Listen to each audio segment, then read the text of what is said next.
Hello,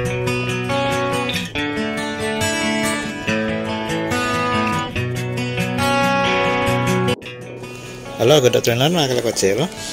So ngayon pupunta tayo ng Batangas City. Yan. So ang oras natin ngayon is 11:30 ng tanghali. So sobrang init na. So ito na yung GP Laurel Highway mga kalakotsero. So malapit na tayo sa may Batangas City proper. Yan. So sobrang init na talaga. So manood tayo ng live ng basketball in PBL. So first time natin itong gagawin mga kalakotsero. So alam nyo, hindi natin kabisado ang Batangas City, lalo na yung mga kalsada nila doon is one way lang, So pahirapan talaga pag nasa loob na tayo ng Batangas kasi one way lang tapos hindi tayo kabisado. So try lang natin mga kalakotsero. Tingnan natin kung kaya natin.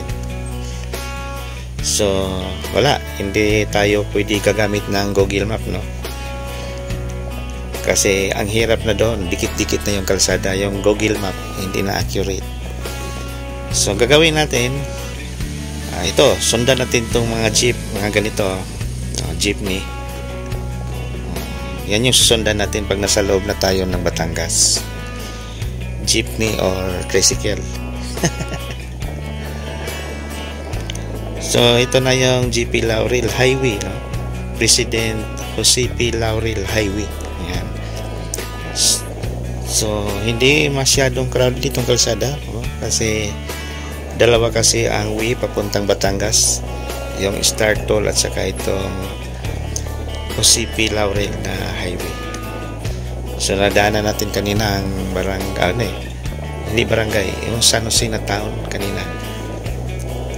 Madaanan natin from Santo Tomas, madaanan natin yung Lipa, San Jose at saka diretso na Batangas. So ang travel time natin is nasa almost an hour din, kasi ang layo din is 48 kilometers from Santo Tomas. So almost an hour din ang travel time natin. Siguro nasa 45 minutes lang kung tayo ay nasa Star Toll. Yan. Pero okay lang din mga kalakotsero, hindi naman ma-traffic talaga din. Kaso lang may kaibahan sa kalsada, hindi pantay, ang kabila is asfalto, ang kabila is simento, tapos may mga lubak-lubak pa. So doble ingat talaga din. Hindi kagaya doon sa Star Toll na diretso-diretso yung biyahe natin. So yan, nag-overtake na tayo sa parang may libing mabagal yung naabutan natin, parang yun, papunta sementeryo yun. So ayan, ito na yung bukana ng Batangas City. So sa unahan, madaanan natin yung tinatawag na bypass road, papuntang Bawan. Ang labas noon is Mabini, parang ganun na. So ito na yung bukana ng Batangas. So tanaw na natin yung bypass road, papuntang Bawan, Batangas. Yan, at saka diretsong Mabini, Batangas na rin yan. Yan. Para iwas traffic. Kasi doon sa pinaka-loob-looban ng Batangas, sobrang traffic talaga doon mga kalakotsero. Lalo na papuntang Bawan, doon sa may anong tawag doon, sa may city proper. So yung iba din na shortcut. Although hindi pa tayo nakapag-vlog, so pag may time pa ba, mag-vlog tayo dyan papuntang Bawan. So yan, matraffic din papasok ng Batangas mga kalakotsero. Dahil sa daming mga sasakyan papuntang pier. Yun lang ang kaibahan din sa may Batangas, kasi matraffic talaga. Kasi nandun yung pinakamalaking pier ng buong Batangas. Province ng Batangas, nandun sa Batangas City ang pier. Cargo, passengers, so lahat-lahat nandun na. So pansin nyo, maraming mga malalaking trucks. So yung iba dyan, isakayan sa Roro, papuntang Mindoro. So expect talaga yan, pansin yung mga flyover nila, ginagawa na. So yung iba dyan, isakayan sa Roro, papuntang Mindoro. So expect talaga yan, pansin yung mga flyover nila, ginagawa na. So Kasi matraffic talaga din mga kalakwatsero. So pag natapos na yung flyover na yan, yung mga tinatawag nilang skyway, so smooth na yung area din hindi na matraffic. Yan o. So malaki no, malaki ng improvements din sa Batangas City. So diretso na tayo. Yung sa my right side, yun na yung papuntang pier at saka papuntang Bawan, Batangas din. Kaso lang matraffic doon na area. So ayan, ongoing construction yung overpass, flyover. Wala bang ibang term doon? Skyway. So ongoing construction na siya. So itong kalsada na to, ito na yung papuntang city proper ng Batangas City. So sobrang init ang kalakwatsero. Yan, no? Kasi almost 12 na rin, no? Ilang minutes na lang, alas 12 na. So ayan mga kalakwatsero, ito na yung pinaka-bukana ng Batangas City. Yan, no? So marami talagang sasakyan din no? Di marami din ang population din sa Batangas. So malawak no? Maluwag na yung kalsada. Nung una nating punta din hindi pa ganito. So nung nag-widening yan, ganito nakalapad ng kalsada ng Batangas City. Yan. So din naman sa Batangas, wala pa tayong makita ng mga high-rise building, no? Kagaya doon sa Alabang o Maynila. Din wala pa. Although may mga hotels naman din pero hindi pa gaano kataas, kalaki yung mga hotels. Nasa fourth floor lang, no? Karamihan din.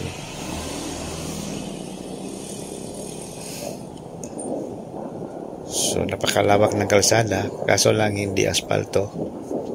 So maingay yung motor natin mga kalakwatsero. So kakatapos lang to, no? Itong kalsada to, hindi pa to naabot ng 5 taon. Itong widening na to. So ayan, no? Batangas City. Ayan. So ayan, pansinan natin ang mga kainan din mga fast food chains, so nandini na lahat, no? Jollibee, McDonald's, 7-Eleven, so nadaanan natin mga kalakwatsero. So marami ng mga commercial din kasi malapit na rin to sa may Capitol mga kalakwatsero. So unahan na lang Capitol na rin ng Batangas ang madaanan natin. So yan, nadaanan natin yung Maranata, no? May Maranata din pala din sa Batangas. Grabe ang init ang kalakwatsero, no? Sobrang init. So nalugutom tuloy tayo mga kalakwatsero, no? Marami tayong nadaanan ng mga kainan. So nandini lang pala yung mga Jollibee, McDonald's, KFC, no? So papasok na tayo sa pinaka city proper. So doon sa dulo, hindi ko yan makalimutan. Parang may crossing doon. Left at saka right. So left turn tayo. Papunta tayo ng Coliseum ng Batangas. At madaanan natin yung Municipal Hall at saka yung simbahan ng Batangas City. So din medyo nag-build up ng konti, traffic. So, din tayo sa kabilang side. So, napakalaki itong Batangas, mga kalakwatsero. Pero, hindi ako sure kung gaano kalaki din ang Lipa. Kasi ang Lipa naman, malawak din Pero itong Batangas, malawak din, no? So, mayroong 105 barangay ito, ang Batangas City. Tapos may population itong nasa almost 400,000, no? Yan, ganun kalaki ang Batangas. Sobrang lawak.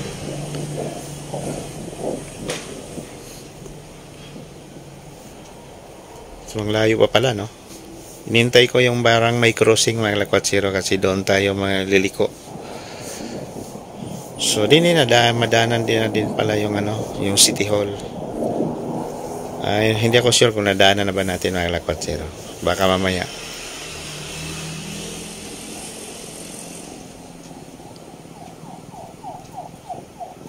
Yan ang Jollibee. Ang daming Jollibee din, no? May ilan pa yung Jollibee doon sa loob. So, ayan, no? Pag galing ka ng SM, dyan ng labas. SM Batangas. So, pag pumunta tayo ng SM mga kalakwatsero, mayroong ibang daanan din, mag-left turn ka rin. So, turo ko lang sa inyo. So, unahan lang konti. So, yun na yung way papuntang SM. Mag-left turn kayo. Yun sa may mga puno ng kahoy,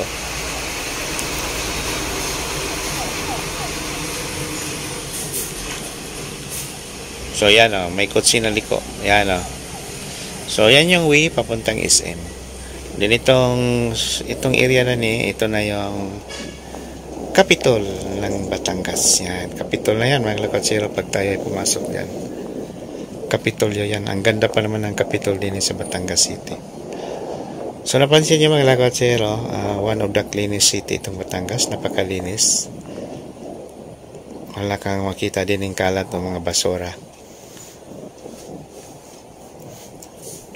So, napakalinis talaga ang Batangas. So, kanina pa tayo, no? So, yan, yung napasok dyan mga lakwatsero, papuntang yan, Capitol. Doon talaga yan sa gate, sa entrance. Sa harap ng Capitol. Kasi yung kanina dinanan natin, yung parang nasa likod na tayo. So, wala pa rin, no? Nasa unahan pa tayo ng konti. Konti na lang siguro.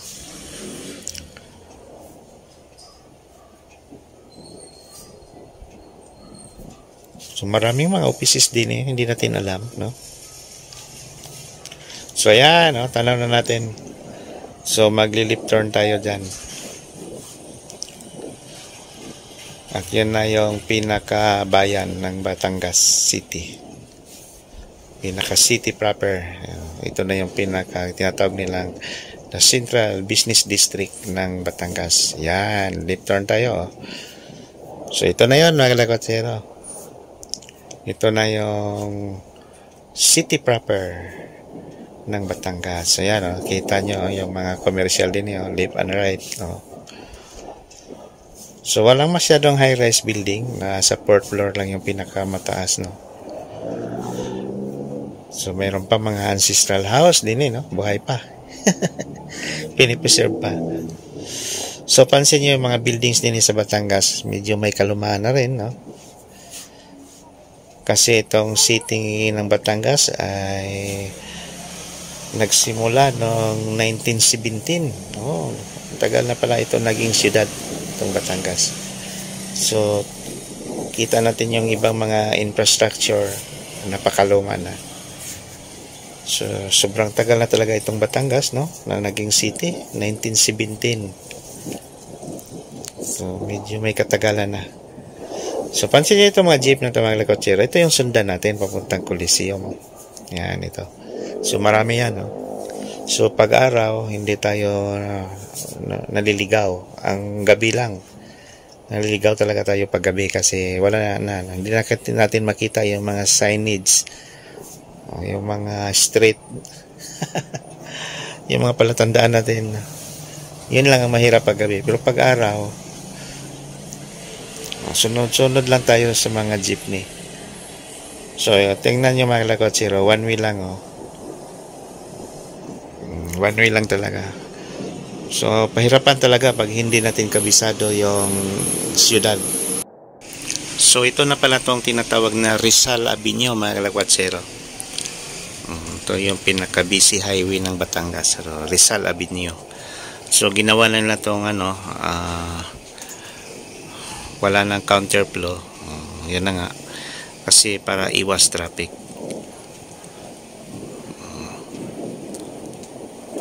So ginawa nilang one way. So yan yung Plaza Mabini ng Batangas, may left side natin. At ang right side natin, yan na yung PNP office ng Batangas City. Yan. As yan yung simbahan, yung cathedral ng Batangas. So, diba? So ang left turn yan papuntang SM. So din naman ang right side, ito na yung papuntang Coliseum. Pero hindi pa natin alam mga kalakwatsyero, no?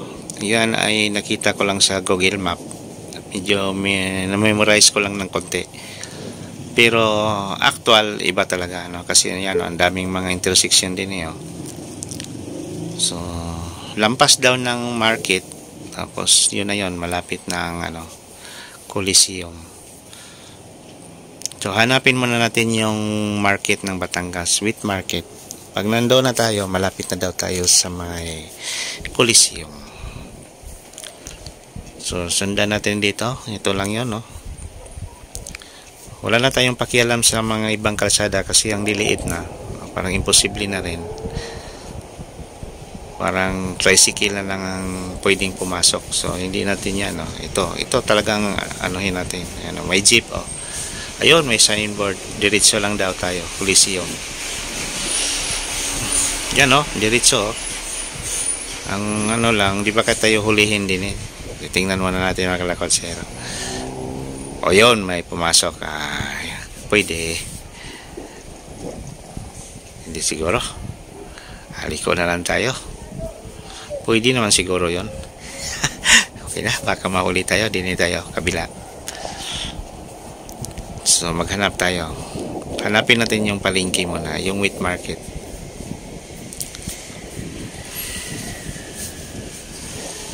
Para nakakatakot. Baka tayo ay mahuli. Nako, ang layo pa naman ng Batangas. At saka Santo Tomas.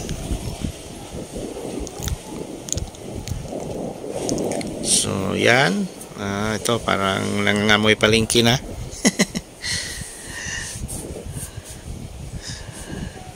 So, yun. Parang ito na yun, no?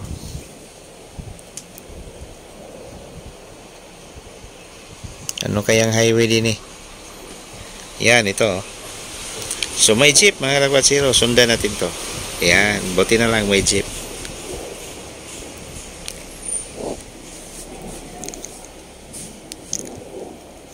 So ganito kahirap sa Batangas, wag hindi natin kabisado, no? So may jeep, oh. Sundan natin yung jeep mga kalakwatsyero. Yan, sundan natin, no? Sigurado yan, lalabas talaga yan.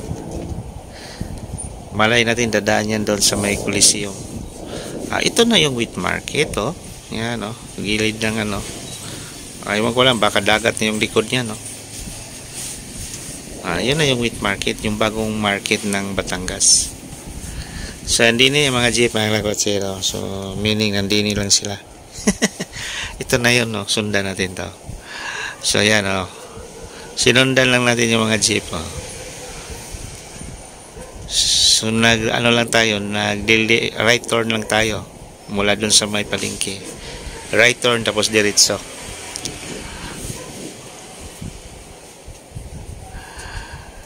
Parang ito na nga mga kalakwatsyero. Ito na yon. Hindi na Coliseum, parang tanaw na natin. So yan, oh. Ayun. Nakatsamba tayo mga kalakwatsyero. Akala ko tayo ay maligaw pa. So ito na ang Coliseum, no? Ang hirap. Ang dami na tinadaan ng kalsada. Hindi tayo pwedeng sumorkat, no? Ikaw tayo. Hindi tayo pwedeng sumorkat kasi may manghuli. Grabe itong Batangas. Pahirapan eh. So hanap lang tayo ng parking area para safety yung motor natin. Then kukuha tayo ng ticket pagkatapos papasok na tayo mga kalakwatsyero. So itong area na to malapit na rin yung BSU, no? According to the Google Map, katabi na yung BSU din, Batangas State University. Saan ba yung parking din eh? Parang tayo ay nalilito na rin, no? Doon tayo, balik tayo din sa loob. So, ang laki, no? Ng Coliseum ng Batangas, oh. Parang Araneta din.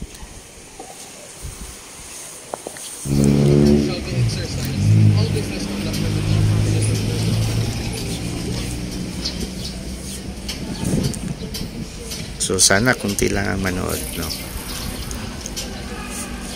Para hindi crowded. So, ayan mga kalakwatsero, ito na yung ticket natin, no? Sa MPBL, Maharlika Pilipinas Basketball League, April 13, Sabado ngayon. So, napunta tayo din sa may Batangas Coliseum, nabili na ng ticket. So, ito ay worth 100, ringside na tayo. So, nasa likod tayo ng players ng Batangas. So, ito yung main event, Batangas versus Iloilo. Pero tatlong laro mamaya mga kalakwatsero, start ng 4 o'clock. So, excited tayo sa mga games mamaya. So, pag may time, meron tayong next game sa May 1. Yan, May 1 mga kalakwatsero, dini pa rin sa Batangas. So, imbitahan ko kayo kasi napakamura lang ng ticket. Ma-enjoy pa natin yung mga laro. Okay? See you tonight.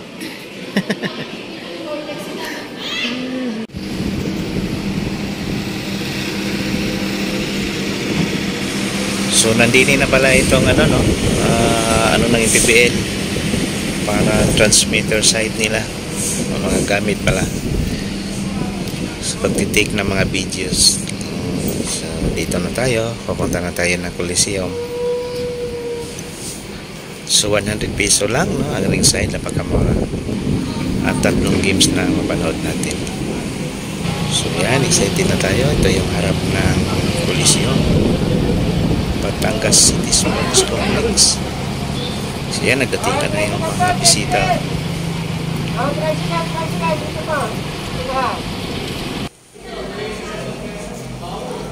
So, ito na yung loob ng Coliseum, mga kalakwatsero. So, nagpa-validate na tayo sa ating ticket. So, pwede na tayong pumasok at sisilip ng kanilang basketball court din sa Batangas. Parang ang lawak, no? Ang luwag, oh. Wow. So, ito na yun, mga kalakwatsero. Napaganda pala din, eh. Wow. Ang ganda, no? So, nandiyan na, nagpa-practice ng Bulacan. Yung mga nakaputi, yan yung Bulacan. So, ini naman, yan na yung Manila Stars. Ito na yung Manila Stars. So, yan, konti na lang, no? Hintay tayo ng saglit. Santis, nandito natin sa loob. Mag-start na yung laro, alas 4. So, Bulacan versus Manila.